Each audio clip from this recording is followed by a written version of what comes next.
أعوذ بالله من الشيطان الرجيم. بسم الله الرحمن الرحيم. لله ما في السماوات وما في الأرض، وإن تبدوا ما في أنفسكم أو تخفوه يحاسبكم به الله فيغفر لمن يشاء ويعذب من يشاء والله على كل شيء قدير.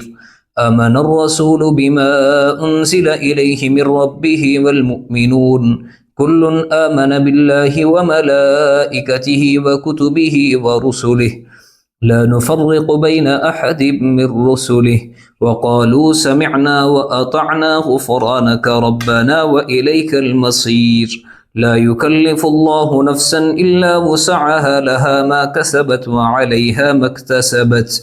ربنا لا تؤاخذنا إن نسينا أو أخطأنا ربنا ولا تحمل علينا إصرا كما حملته على الذين من قبلنا ربنا ولا تحملنا ما لا طاقة لنا به واعف عنا واغفر لنا وارحمنا أنت مولانا فانصرنا على القوم الكافرين.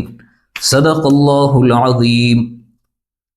للہ ما فی السماوات وما فی الارض، اللہ ہی کے لیے ہے جو کچھ آسمانوں میں ہے اور جو کچھ زمین میں ہے. وَإِن تُبْدُوا مَا فِي أَنفُسِكُمْ، اور اگر تم ظاہر کرو وہ جو تمہارے دلوں کے اندر ہے، او تخفوہ، یا اس کو چھپا دو، یحاسبکم بہ اللہ، اللہ تبارک و تعالی اس کا حساب لیں گے تم سے. فیغفر لمن یشاء ویعذب من یشاء، بس مغفرت کر دیں گے جس کی چاہیں گے اور عذاب دیں گے جس کو چاہیں گے. واللہ علی کل شیء قدیر، اور اللہ تعالیٰ ہر چیز پر قادر ہے. آمن الرسول بما انزل الیہ من ربہ والمؤمنون، ایمان لائے رسول اس چیز پر جو اتاری گئی ان کی طرف ان کے رب کی طرف سے،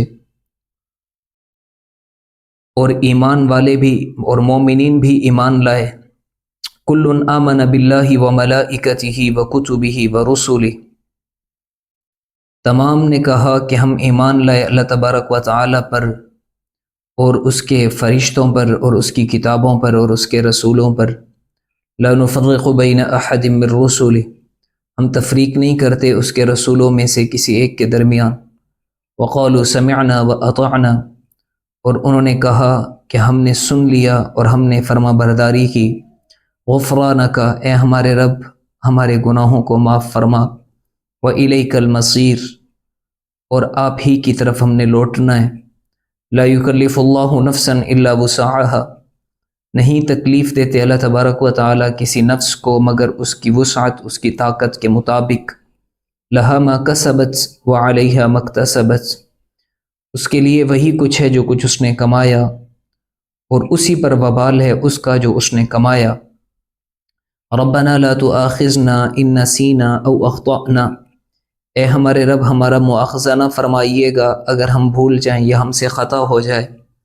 ربنا ولا تحمل علینا اصرا کما حملته علی الذین من قبلنا، اے ہمارے رب ہمارے اوپر وہ بوجھ نہ ڈالیے جو بوجھ آپ نے ڈالا ان لوگوں پر جو ہم سے پہلے تھے.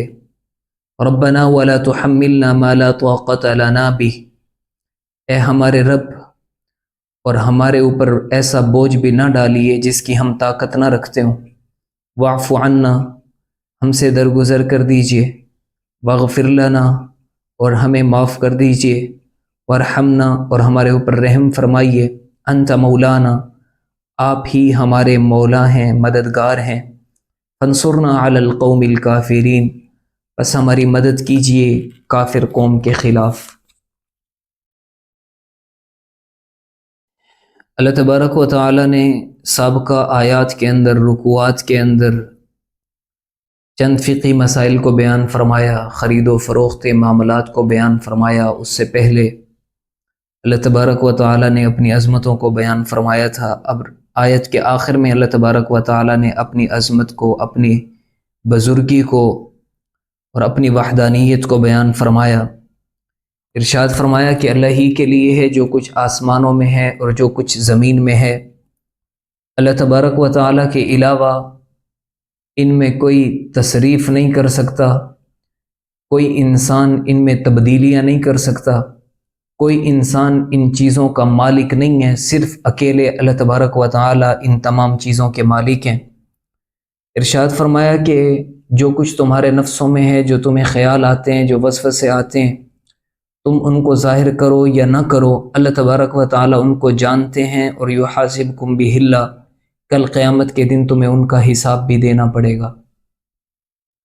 یہاں پر یہ بات سمجھ لینی چاہیے کہ وسوسے دو طرح کے ہوتے ہیں، ایک وہ وسوسے ہوتے ہیں جو خود سے آ جاتے ہیں، دوسرے وہ وسوسے ہوتے ہیں جن کو انسان لے کر آتا ہے۔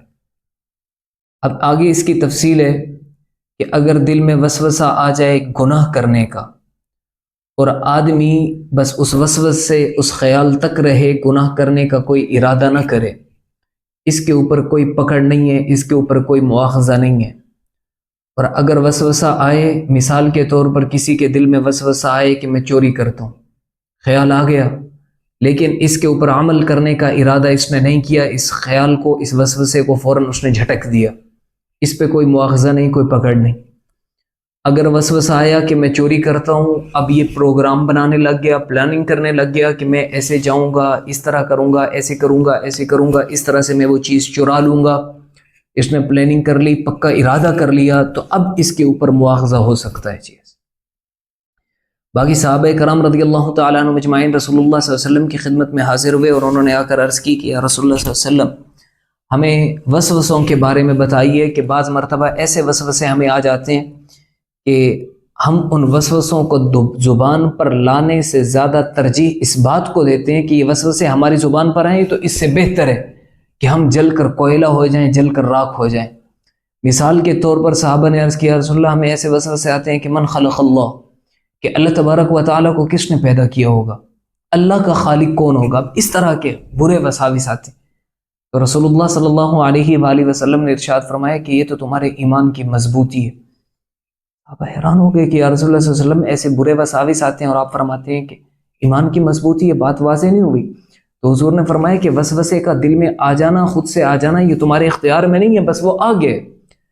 اب آگے جو تمہارا خیال ہے، تمہارا جو ارادہ ہے، تمہارا جو عقیدہ ہے، تمہارا جو نظریہ ہے، وہ یہ ہے کہ ہم جل کے راکھ ہو جائیں، لیکن یہ خیال ہماری زبانوں پہ نہ آئے۔ یہ تمہارے ایمان کی پختگی ہے، اور یہ تمہارے ایمان کا اعلیٰ درجہ اور مرتبہ ہے چیز۔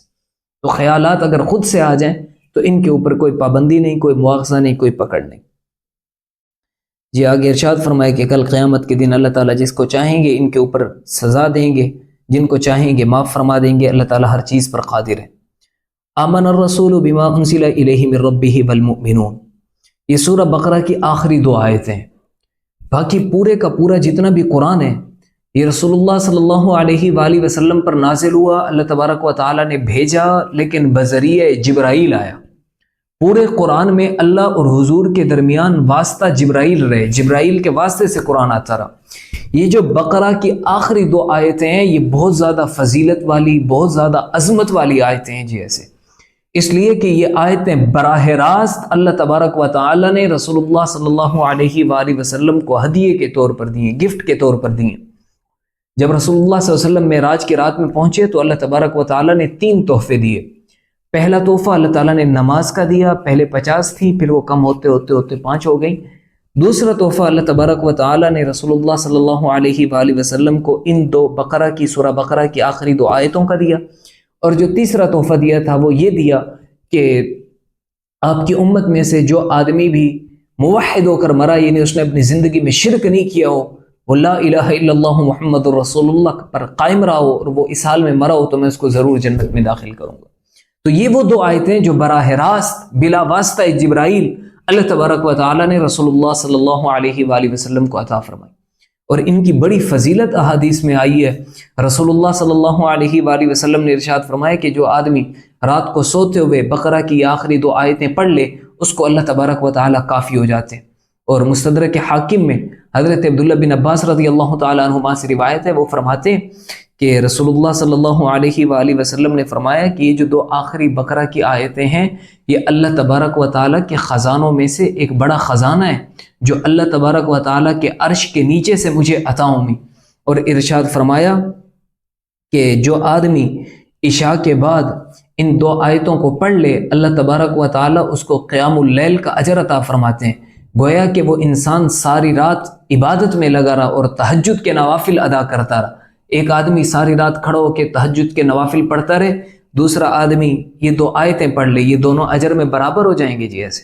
تو بڑی فضیلت ہے۔ حضرت عمر بن خطاب رضی اللہ تعالیٰ عنہ فرمایا کرتے تھے کہ ہر ایک کو چاہیے کہ مردوں کو بھی یہ آیتیں یاد ہوں، عورتوں کو بھی یاد ہوں، بچوں کو بھی یہ آیتیں یاد ہونی چاہیے، اور ہر ایک کا معمول ہونا چاہیے کہ رات کو سوتے ہوئے اور فجر کو اٹھتے ہوئے ان 2 آیتوں کی تلاوت کو انسان اپنا معمول بنا لے جی۔ اور حضرت عمر فرمایا کرتے تھے کہ میں نہیں سمجھتا کہ ان آیات کی فضائل سننے کے بعد جس آدمی میں تھوڑا سا بھی عقل ہوگا تو وہ ان کو اپنی زندگی کا معمول بنا لے گا جی۔ بڑی عظمت والی آیتیں ہیں جی۔ ارشاد فرمایا کہ ایمان لائے، آمن الرسول بما انزل الیہ من ربہ والمؤمنون، کہ ایمان لائے رسول اس چیز پر جو اتارا گیا ان کی طرف، یعنی محمد رسول اللہ صلی اللہ علیہ وسلم کے بارے میں بات ہے کہ آپ صلی اللہ علیہ وآلہ وسلم اس چیز پر ایمان لائے جو آپ صلی اللہ علیہ وسلم پر اتارا گیا۔ آپ صلی اللہ علیہ وسلم پر قرآن اتارا گیا، رسول اللہ صلی اللہ علیہ وسلم اس پر ایمان لائے تھے، اور جو ایمان والے جو مومن لوگ ہیں وہ بھی اس پر ایمان لائے۔ اور جو ایمان والے اور مومن لوگ ہیں وہ تمام لوگ یہ کہتے ہیں، ایمان والے کہتے ہیں کہ آمن باللہ، کہ ہم اللہ تبارک و تعالیٰ پر ایمان لائے کہ مشکل کشا ایک اللہ ہے، حاجت روا اللہ ہے، بگڑی بنانے والا اللہ ہے، بیٹے بیٹیاں دینے والا اللہ ہے، عزتوں ذلتوں کا مالک اللہ ہے، نفع نقصان اللہ کے ہاتھ میں، رزق دینے والی ذات اللہ تبارک و تعالیٰ کی ہے، اللہ کو وحدہ لا شریک مانتے۔ اور اسی طرح سے وملائکتی، اللہ تبارک و تعالیٰ کے فرشتوں پر بھی ایمان لاتے ہیں۔ اللہ تبارک و تعالیٰ کے فرشتے ایک مخلوق ہیں جن کو نور سے پیدا کیا گیا ہے، ان کے اندر مذکر اور مؤنث جنس نہیں ہوتی، اور اسی طرح سے ان کے اندر جنسی خواہشات بھی نہیں ہوتی، وہ بڑی پاکیزہ اور مقدس مخلوق ہے اللہ تبارک و تعالیٰ کی، جو ہر وقت اللہ تبارک و تعالیٰ کی تسبیح اور تحمید میں، اللہ تبارک و تعالیٰ کی تعریفوں میں لگی ہوئی ہے جی، عبادت میں لگی ہوئی ہے، اور ان کی تعداد کتنی ہے یہ انسان کوئی بھی نہیں جانتا۔ وَكُتُبِهِ، اور ہم ایمان لائے اللہ تبارک و تعالیٰ کی نازل کردہ کتابوں پر۔ اللہ تبارک و تعالیٰ نے بہت سی کتابیں نازل فرمائی، بہت سے صحیفے بھی نازل فرمائے۔ 4 مشہور کتابیں ہیں، تورات، زبور، انجیل اور قرآن پاک۔ اس کے علاوہ بہت سارے صحیفے بھی اللہ تبارک و تعالیٰ نے اتارے، اور بھی کتابیں اور صحیفے اتارے جن کی صحیح تعداد کا علم نہیں ہے۔ اور رسلی، اور اللہ تبارک و تعالیٰ کے رسولوں پر بھی ایمان لائے۔ رسولوں کی تعداد کتنی ہے اس کے بارے میں بھی صحیح نہیں معلوم، بس یہ ایمان والے جو ہیں ان کے لیے اتنی بات کافی ہے کہ وہ اللہ تبارک و تعالیٰ کی ذات پر ایمان لائیں، اس کے فرشتوں پر ایمان لائیں۔ وہ فرشتے کتنے ہیں، کتنی تعداد میں، اس سے بحث نہیں ہے، بس جتنے بھی فرشتے ہیں تمام پر ایمان لاؤ۔ وہ کتبی، اور اس کی کتابوں پر ایمان لاؤ۔ کتنی کتابیں ہیں، کس کس پہ اتری ہیں، اس بحث میں پڑھنے کی ہمیں ضرورت نہیں ہے، ہم اس کے مکلف نہیں ہیں، بس جتنی بھی کتابیں ہیں آمنا، ہم اس پر ایمان لائے۔ اور اسی طرح سے جتنے بھی رسول ہیں ان پر ایمان لاؤ، کتنے رسول تھے، کس کس زمانے میں آئے، کس کس قوم کے پاس آئے، کون سی امتیں ان کو ملی، اس بحث میں پڑھنے کی ہمیں ضرورت نہیں، ان کی تعداد کیا تھی اس بحث کے ہم مکلف نہیں، بس جتنے بھی اللہ کے رسول اور نبی آئے آمنا، ہم ان تمام پر ایمان لاتے ہیں۔ جیسے لا نفرق بین احد من الرسل، اور ہم تفریق نہیں کرتے اس کے رسولوں میں سے کسی ایک کے درمیان، جیسے یہود و نصارہ نے تفریق کی۔ مثال کے طور پر یہودیوں نے حضرت عیسیٰ علیہ السلام سے اتنا بغض رکھا کہ ان کی نبوت کا، رسالت کا انکار کر دیا، حتیٰ کہ ان کو حرام زادہ کہہ دیا۔ ان کی بغض میں، عداوت میں، تفریق میں اتنا آگے چلے گئے۔ پھر نصارہ نے، عیسائیوں نے دیکھا کہ یہود حضرت عیسیٰ کو ایسے کہہ رہے ہیں، تو انہوں نے ان کے بغض میں، ان کے عناد میں، ضد کے طور پر حضرت موسیٰ علیہ السلام کو برا بھلا کہنا شروع کر دیا۔ تو ہم ایسے تفریق نہیں کرتے، جتنے بھی انبیاء ہیں، جتنے بھی رسول ہیں، وہ سب کے سب قابل قدر ہیں، ہم ان سب کا احترام کرتے ہیں، کسی میں تفریق نہیں کرتے۔ باقی مراتب کے اعتبار سے فرق تو ہوتا ہے، وہ خود 3 سپارے کی ابتدا میں اللہ تعالیٰ نے ارشاد فرمایا تلک الرسل فضلنا بعضهم علی بعض، کہ ہم نے رسول بھیجے، یہ رسول ہیں، ان میں مراتب کے درمیان جو بعض رسولوں کا دوسرے بعض میں مراتب میں فرق ہے، یعنی بعض کے اور مراتب ہیں، بعض کے اور مراتب ہیں، بعض کے اور مراتب میں فرق ہے۔ تو رسول اللہ صلی اللہ علیہ وآلہ وسلم کی ذات کا مرتبہ تمام انبیاء سے، کائنات کی ہر چیز سے زیادہ بڑا ہے، زیادہ عظمت والا ہے چیز۔ یہ الگ چیز ہے، تفریق اسے کہتے ہیں جو میں نے بتا دی، جو یہود و نصارہ نے کی۔ وقالوا سمعنا واطعنا، اور ایمان والے کہتے ہیں کہ ہم نے سن لی آپ کی باتیں، آپ کے احکامات ہم نے سن لیے، واطعنا، اور ہم ان کے فرما بردار ہیں، ہم آپ کی فرما برداری کریں گے۔ غفرانک ربنا والیک المصیر، اے ہمارے رب ہمیں بخش دیجیے، ہمارے جو گناہ ہوئے، ہم سے جو کوتاہیاں ہوئیں، ہم سے جو خطائیں ہوئیں وہ آپ معاف کر دیجیے۔ وَإِلَيْكَ الْمَصِيرُ، اور ہم نے آپ کی طرف لوٹنا ہے۔ لا يكلف اللہ نفسا الا وسعها، فرماتے ہیں کہ نہیں مکلف بناتے اللہ تبارک و تعالیٰ کسی نفس کو اس کی طاقت سے زیادہ، یعنی جتنی انسان میں طاقت ہوتی ہے اس کی طاقت کے مطابق اللہ تبارک و تعالیٰ اس کے اوپر بوجھ ڈالتے ہیں۔ جیسے اب نماز پڑھنی ہے تو حکم یہ ہے کہ نماز کھڑے ہو کر پڑھو، قیام کیا جائے، قیام ضروری ہے، فرض ہے۔ لیکن اگر کوئی آدمی بیمار ہے، وہ کھڑا نہیں ہو سکتا، تو اب اس کے اوپر لازم نہیں، اب یہ اس میں طاقت نہیں نا، تو اب اس کو مکلف نہیں بنایا گیا کہ ہر صورت میں تم قیام کرو، اس کو رخصت دے دی، اجازت دے دی کہ بھائی اب کھڑے نہیں ہو سکتے ہو بیٹھ جاؤ۔ اچھا بیٹھ بھی نہیں سکتے ہو تو لیٹ کر اشارے سے نماز پڑھ لو۔ تو قدرت سے، طاقت سے زیادہ اللہ تبارک و تعالیٰ کسی کے اوپر احکامات کا بوجھ نہیں ڈالتے۔ اسی طرح ہر ایک کو نہیں کہا گیا کہ تم زکوٰۃ دو، زکوٰۃ کا اس کو کہا گیا جو نصاب کا مالک ہو۔ ہر ایک کو نہیں کہا گیا کہ حج کرو، حج کا اس کو کہا گیا جو نصاب کا مالک ہو۔ ہر ایک کو نہیں کہا گیا کہ تم عشر ادا کرو، اس کو کہا گیا جو عشر کے نصاب کا مالک ہو، اس کو کہا گیا کہ تم عشر ادا کیا کرو۔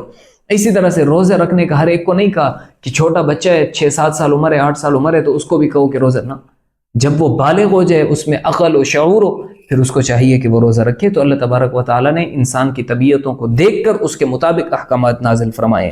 لہا ما کسبت وعلیہا ما اکتسبت، ہر انسان کے لیے وہی ہے جو کچھ اس نے کمایا اور اس کے اوپر اسی کا وبال ہے جو کچھ اس نے کمایا۔ انسان جیسے اعمال جیسے کرنی ویسی بھرنی، جیسے اعمال کرے گا ویسی جزا پائے گا۔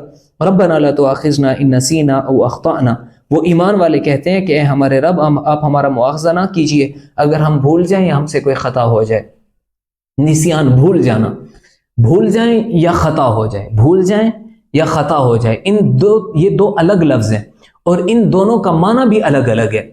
بھول جانا یہ ہے، اس کو مثال سے یوں سمجھیے، جیسے ایک انسان کو روزہ ہے، اب اس کو یاد نہیں کہ مجھے روزہ ہے، اس نے بھول کر پانی پی لیا، تو اب رسول اللہ صلی اللہ علیہ وآلہ وسلم نے ایسے شخص کے بارے میں فرمایا کہ اگر یہ 10 گلاس بھی پانی کے پی جائے، بھول جائے، اس کو روزہ یاد نہیں، تو فرمایا اس کے روزے کے اوپر کوئی اثر نہیں ہوگا، اس کو اللہ نے پلایا، اللہ تبارک و تعالیٰ نے اس کا اکرام کیا، اس کی ضیافت کی ہے۔ اسی طرح سے روزے میں تھا، بھوک لگی ہوئی تھی، آگے آیا تو بہترین کھانا بنا ہوا تھا، اس نے 2-4 روٹیاں کھا لیں، بہترین کر کے کھانا کھا لیا، اوپر سے کولڈ ڈرنکس بھی پی لیں، فروٹ بھی کھا لیا، سب کچھ کھا لینے کے بعد یاد آیا کہ اوہ مجھے تو روزہ تھا، اب اس کے روزے پہ کوئی اثر نہیں پڑا کیونکہ یہ بھولا ہوا تھا۔ اس کو کہتے ہیں بھول جانا، روزہ یاد ہی نہیں تھا، ذہن میں ہی نہیں تھا، یہ بھول جانا، نسیان۔ خطا اس کو کہتے ہیں کہ آدمی کو روزہ یاد ہے لیکن وہ ٹیوب ویل میں یا سوئمنگ پول میں نہا رہا ہے، نہاتے ہوئے یا پھر وضو کرتے ہوئے اس نے کلی کی، تو روزہ یاد ہے لیکن کلی کی اور پانی حلق تک چلا گیا، اب یہ خطا ہوئی ہے، اس سے، یہ بھولا نہیں تھا، یہ اس سے خطا ہوئی ہے، غلطی سے یہ کام اس سے ہو گیا۔ تو اس کے بارے میں امام اعظم ابو حنیفہ رحمہ اللہ کا فتویٰ یہ ہے کہ جس سے خطا ہو جائے روزے کے اندر، یعنی اس نے کلی کر رہا تھا، پانی حلق تک چلا گیا، تو امام اعظم ابو حنیفہ رحمہ اللہ فرماتے ہیں کہ اس آدمی کے اوپر روزے کی قضا ہے لیکن کفارہ نہیں ہے، بعد میں روزے کی قضا کر لے۔ تو ایمان والے کہتے ہیں کہ اللہ ہمارا مؤاخذہ نہ کیجیے اگر ہم بھول جائیں یا ہم سے خطا ہو جائے۔ ربنا ولا تحمل علينا اصرا كما حملته على الذين من قبلنا، اے اللہ ہمارے اوپر ایسا بوجھ نہ ڈالیے جیسا بوجھ آپ نے سابقہ امتوں پر ڈالا۔ اللہ تبارک و تعالیٰ نے اس امت پر رسول اللہ صلی اللہ علیہ وسلم کے وسیلے سے، حضور کے صدقے سے، حضور کی وساطت سے بہت زیادہ احسانات فرمائے، وگرنہ پہلی امتوں کے جو حالات تھے وہ بڑے مشکل تھے۔ پہلی امتوں کو حکم تھا کہ تم نے زکوٰۃ اپنے مال کے 1/4 حصے میں سے دینی ہے، 1/4 حصہ زکوٰۃ دے دو، یعنی اگر تمہارے پاس 400 روپے ہیں تو 100 روپے زکوٰۃ دے دو، اگر 4 لاکھ روپے ہیں تو 1 لاکھ روپے تم زکوٰۃ دے دو، ہمیں حکم ہے کہ تم 40واں حصہ دے دو زکوٰۃ۔ اسی طرح سے سابقہ امتوں میں یہ ہوتا تھا کہ تم نے نماز صرف مسجد میں پڑھنی ہے، مسجد کے علاوہ کسی اور جگہ نماز نہیں پڑھ سکتے، اس لیے جب ان کو بڑی مشقت ہوتی تھی، جب وہ سفر کرتے تھے تو اس ترتیب سے کرتے تھے کہ نماز کے وقت وہ کسی مسجد میں پہنچ جائیں۔ اللہ نے ہمارے لیے آسانی فرما دی کہ جس جگہ چاہو، جہاں چاہو تم کھڑے ہو جاؤ، مصلی بچھاؤ، کپڑا بچھاؤ، نماز پڑھنے لگ جاؤ۔ پہلی امتوں کے لیے لازم تھا کہ تم نے وضو کرنا ہے، تیمم ان کے لیے جائز نہیں تھا، تم صحت مند ہو، بیمار ہو، ٹھیک ہو، پانی ہے نہیں ہے، تم نے وضو کرنا ہے، وضو لازم تھا، وضو کے بغیر نماز نہیں پڑھ سکتے تھے۔ اس امت پر اللہ تبارک و تعالیٰ نے آسانی دے دی کہ اگر پانی موجود ہے لیکن تم بیمار ہو، تمہیں خطرہ ہے کہ میں اگر وضو کرتا ہوں، پانی استعمال کرتا ہوں تو میری بیماری بڑھ جائے گی، تو تمہیں اختیار ہے کہ تم تیمم کر لو۔ اسی طرح سے اگر پانی تمہارے پاس نہیں ہے تو تمہیں اختیار ہے کہ تم تیمم کر لو۔